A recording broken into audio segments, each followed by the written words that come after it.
Hey everybody, it's Laura from Unique Jewelry Designs by Laura.com. Today's day 25 of my business journey journal. And what I'm going to talk about today is actually an experience that my son had. So he saw a notice on campus about a job opportunity, and he decided to look into it, and he called them up and they set him up for an interview. But it turned out that it was a group interview first, and then if they decided that they were interested in you, they were going to pull you in and do a individual interview. So during this group interview, my son was asking a lot of questions. What's the pay? What's the training? One of the things that came up on their presentation was, well, this is a 3-day training and here are the 2 days that you need to have off.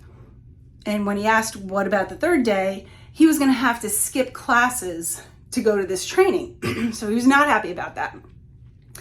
So he was asking more information about that. Is there anything else we can do? Because my class schedule is extremely important to me, et cetera, et cetera. So he just kept asking all these questions, and he never made it through the group interview because he was considered too confrontational for asking questions. And my son was a little disappointed that he didn't get it, but I called him and I told him that I was so proud of him and that this definitely was not the job he wanted.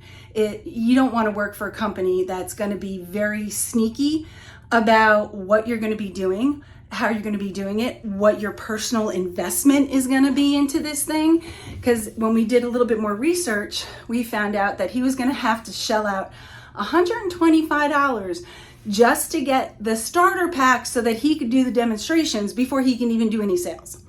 So I told him this was definitely a good thing that they didn't even consider him. But, that's pretty sad that, he was denied or turned away because basically he had a brain. He had a brain, he had questions. They didn't want that. They wanted someone that was just going to follow like lost little puppy dogs. And I'm like, Tad, take it as a compliment. You have a brain. They don't want people who have brains. Good for you. Go find something else. There's something else better out there for you.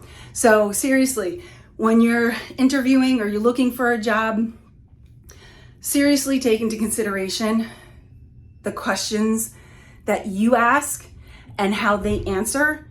Because if they're not willing to answer your questions, is that really a company you want to work for? Something to think about. Okay, guys, have a great day. We'll talk to you soon.